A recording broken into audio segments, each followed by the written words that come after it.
Welcome to e-Educational Dispensary. Press the bell icon to never miss any updates.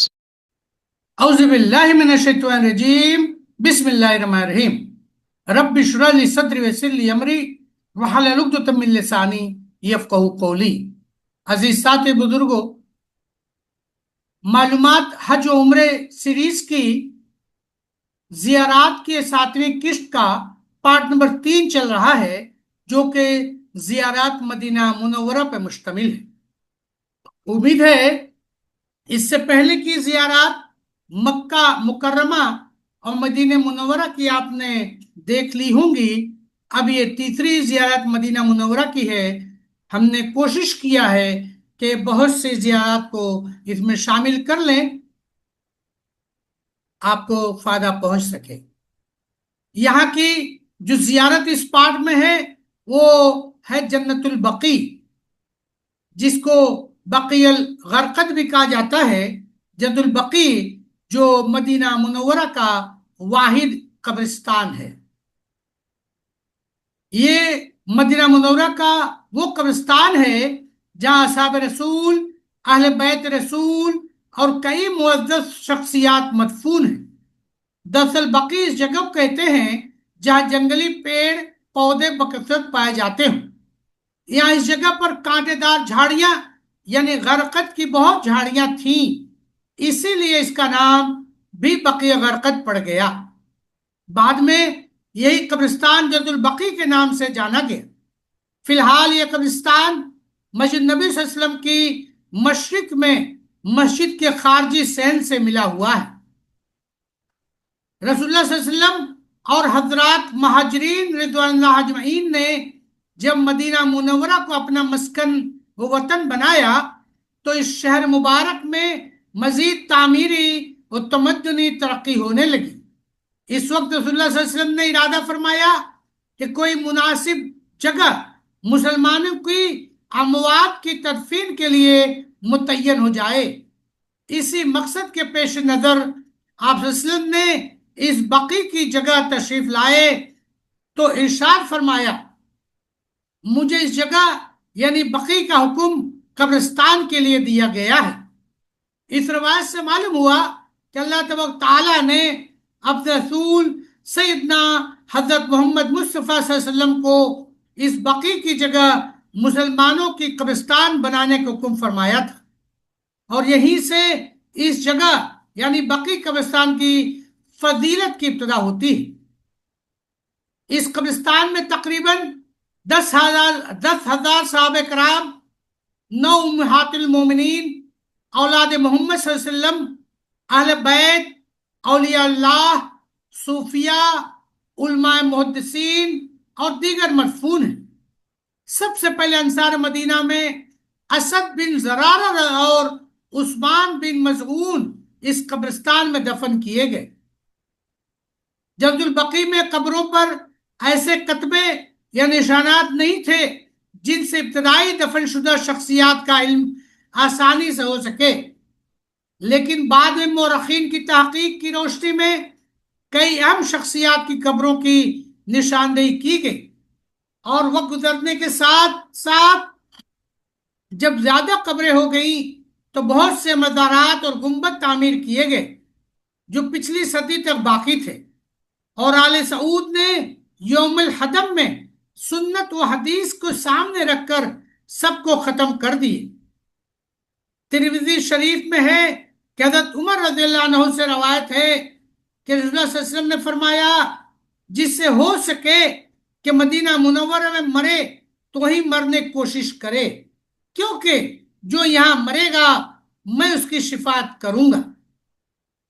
بخاری شریف میں ہے کہ زید بن اسلم رضی اللہ عنہ اپنے والد حضرت عمر رضی اللہ تعالی عنہ سے روایت کرتے ہیں، انہوں نے دعا کی، یا اللہ مجھے اپنے راستے میں شہادت نصیب فرما اور مجھے اپنے رسول صلی اللہ علیہ وسلم کے شہر میں موت دے۔ حضرت عائشہ رضی اللہ عنہا سے روایت ہے کہ جب میری باری کی رات ہوتی تو رسول اللہ صلی اللہ علیہ وسلم رات کے آخر حصے میں بقیع قبرستان کی طرف تشریف لے جاتے اور فرماتے، تمہارے اوپر سلام ہو اے مومنوں کے گھر والوں، تمہارے ساتھ کیا گیا وعدہ آ چکا جو کل پاؤ گے یا ایک مدت کے بعد، اور ہم اگر اللہ نے چاہا تو تم سے ملنے والے ہیں۔ اے اللہ بقیع الغرقد والوں کی مغفرت فرما۔ مسلم شریف۔ اگلی جو زیارت ہے وہ ہے غزوہ خندق کی۔ راجہ قول کے مطابق غزوہ خندق سن 5 ہجری میں واقع ہوئی۔ خندق کا دوسرا نام غزوہ احزاب بھی ہے، جس کے معنی ہیں بہت سے لشکر۔ چونکہ اس غزوے میں مسلمانوں کے مقابلے میں بہت سے قبائل جیسے بنو نذیر، بنو قریظہ، بنو غطفان اور مشرکین مکہ کے ساتھ ابو سفیان کے قیادت میں 10,000 سے بھی زیادہ فوجیوں کے ساتھ مدینہ منورہ پر چڑھائی کی، جبکہ مسلمانوں کی فوج میں کل 3,000 جانثار صحابی تھے۔ آپ صلی اللہ علیہ وسلم نے اپنے صحابہ کرام سے مشورہ کیا اور حضرت سلمان فارسی رضی اللہ عنہ کے مشورے سے ایک دفاعی خندق کھودی گئی۔ آج کے دن جہاں یہ خندق کھودی گئی تھی اسے پاٹ کر شاہراہ بنا دی گئی ہے، اور آج کہیں خندق کے نشان موجود نہیں ہیں۔ اگلی جو زیارت ہے وہ ہے مسجد فتح کی۔ یہ آپ کے سامنے شاندار مسجد فتح نظر آ رہی۔ مدینہ منورہ کے شمال میں سلا پہاڑ پر واقع مسجد، جسے مسجد اعلیٰ بھی کہا جاتا ہے، سن 5 ہجری میں غزوہ احزاب کے موقع پر جب کفار قبائل عرب نے مدینہ منورہ پہ حملہ کیا اور مسلمانوں نے اپنے بچاؤ کے لیے خندق کھودی، تو نبی صلی اللہ علیہ وسلم متواتر 3 دن اس جگہ مسلمانوں کی فتح و نصرت کی دعا فرماتے رہے۔ تیسرے دن کفار کی سخت تیز تیر اندازی کے باعث نبی کریم صلی اللہ علیہ وسلم اور صحابہ کرام اس طرح مصروف جہاد رہے کہ ان کی 4 نمازیں قضا ہو گئیں جو عشاء کے وقت ادا کی گئیں۔ یہ اللہ تعالیٰ نے نبی کریم صلی اللہ علیہ وسلم پر نصرت و فتح کی وحی اتاری، اور آپ صلی اللہ علیہ وسلم نے صحابہ کرام سے فرمایا اللہ کی طرف سے نصرت و فتح کی وحی پر خوش ہو جاؤ۔ مسجد فتح اسی جگہ پر قائم کی گئی ہے جب آپ صلی اللہ علیہ وسلم نے غزوہ خندق کے دوران دعا کی تھی اور جس میں مسلمانوں کو فتح نصیب ہوئی۔ اگلی زیارت جو ہے یہ مدینہ منورہ کی 7 مساجدوں کی۔ اس میں الگ الگ مسجدوں جن کی تصویریں ہمیں دستیاب ہو چکی ہیں وہ ہم آپ کے سامنے پیش کر رہے ہیں۔ پہلی مسجد ہے مسجد اعلیٰ، دوسری یہاں مسجد ہے مسجد سلمان فارسی رضی اللہ عنہ، یہاں ہے مسجد ابو بکر صدیق رضی اللہ عنہ، یہ مسجد ہے مسجد عمر بن خطاب رضی اللہ عنہ، اور یہ مسجد ہے مسجد فاطمہ رضی اللہ عنہ۔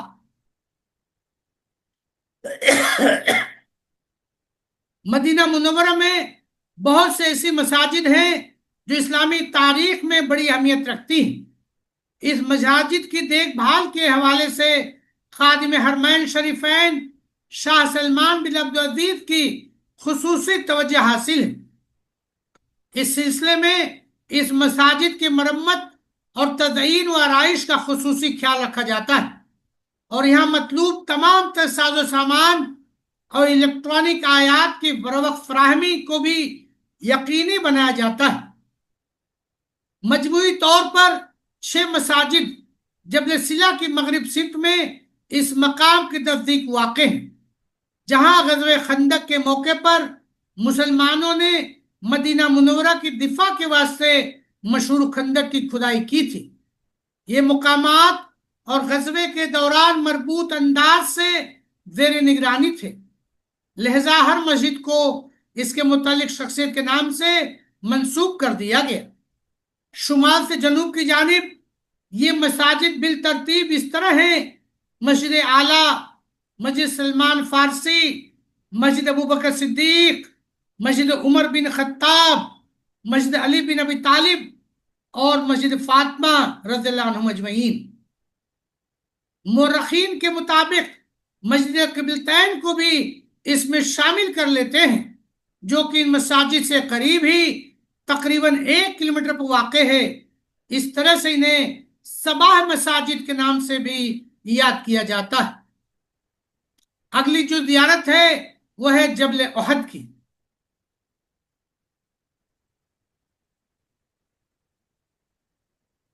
جبل احد مدینہ منورہ کے شمال میں ایک پہاڑ ہے۔ یہ 1077 میٹر یعنی 3533 فٹ بلند ہے، اور اس مقام پر مشرکین مکہ اور مسلمانوں کے درمیان دوسرا غزوہ پیش آیا۔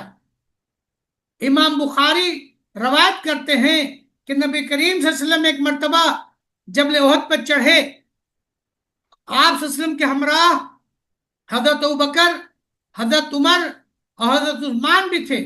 وہ پہاڑ ہلنے لگا، آپ نے پہاڑ پر اپنا پاؤں مار کر فرمایا، اے احد ٹھہر جا، اے احد تجھ پر ایک نبی ہے اور ایک صدیق ہے اور 2 شہید ہیں۔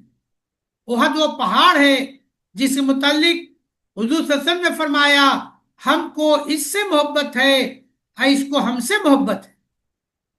رسول اللہ صلی اللہ علیہ وسلم نے فرمایا کہ 4 جنتی پہاڑوں میں سے ایک احد بھی ہے۔ اگلی جو زیارت ہے وہ ہے جبل رماد کی، جسے تیر اندازوں کا ٹیلا بھی کہا جاتا ہے۔ یہ آپ کے سامنے چھوٹا سا ٹیلا موجود ہے جو جبل رماد کے نام سے مشہور ہے۔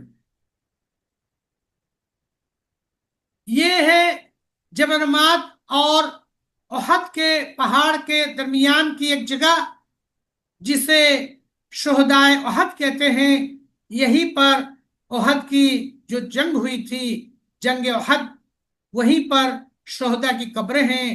اسی میں حضرت امیر حمزہ سید الشہداء کی بھی قبر موجود ہے، جو چاروں طرف سے جالی میں رکھی گئی ہے حفاظت کے لیے۔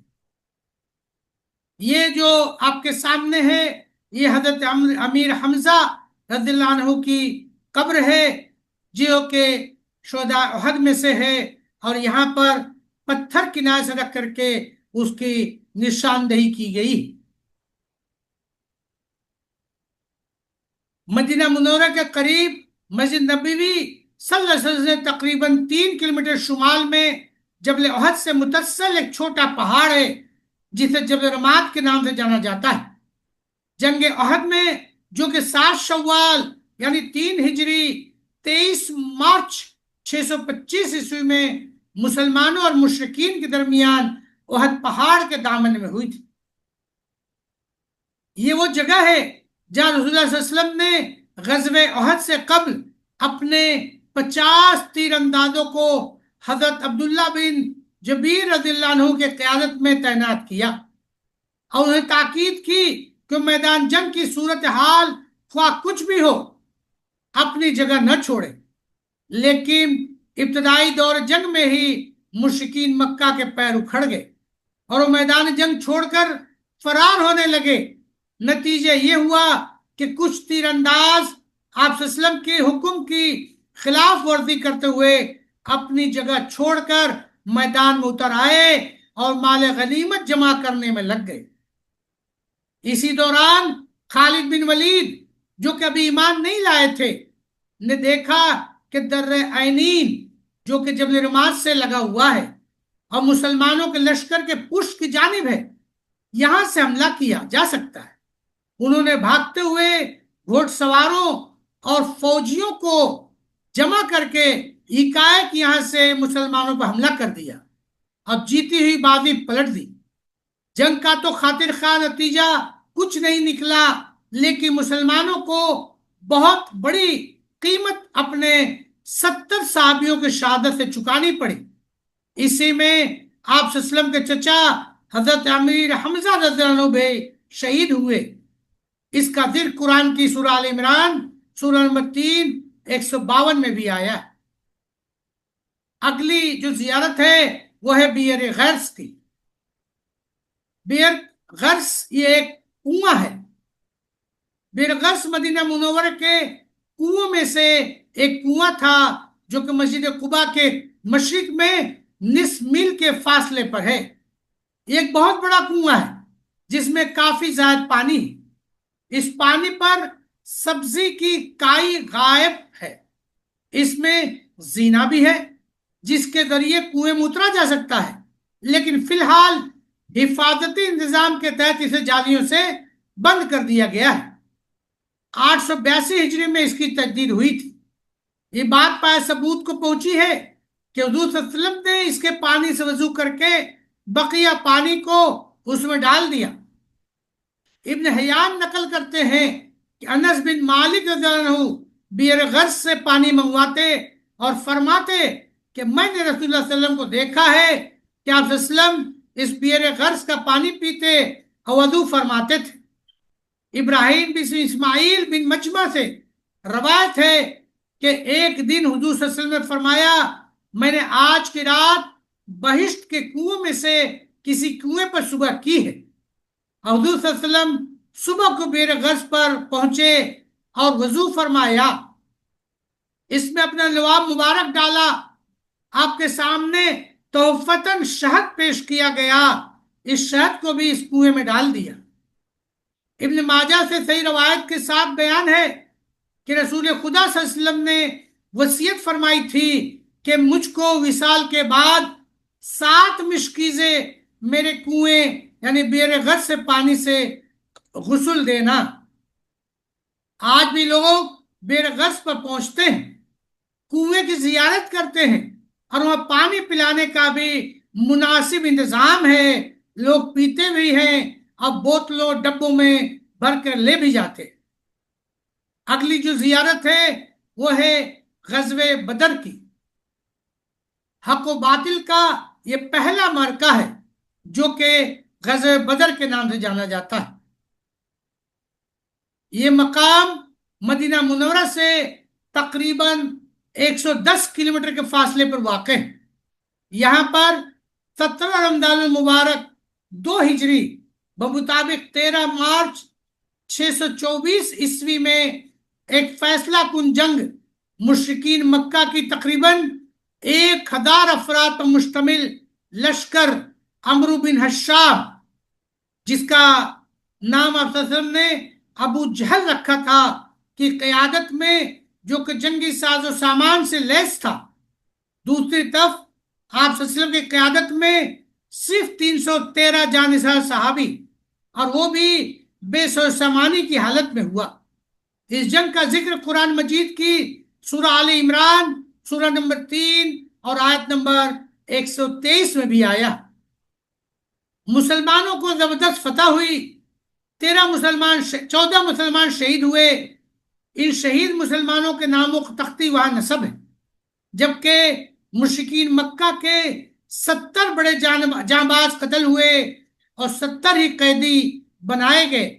بہت بڑی مقدار میں مال غنیمت بھی ہاتھ آیا. امید ہے کہ ان ہماری ویڈیوز سے آپ کو مدینہ منورہ کی زیارت کرنے میں وہ تاریخی مقامات اور مقامات مقدسہ کو سمجھنے میں کافی فائدہ ہوگا، کافی مدد ملے گی.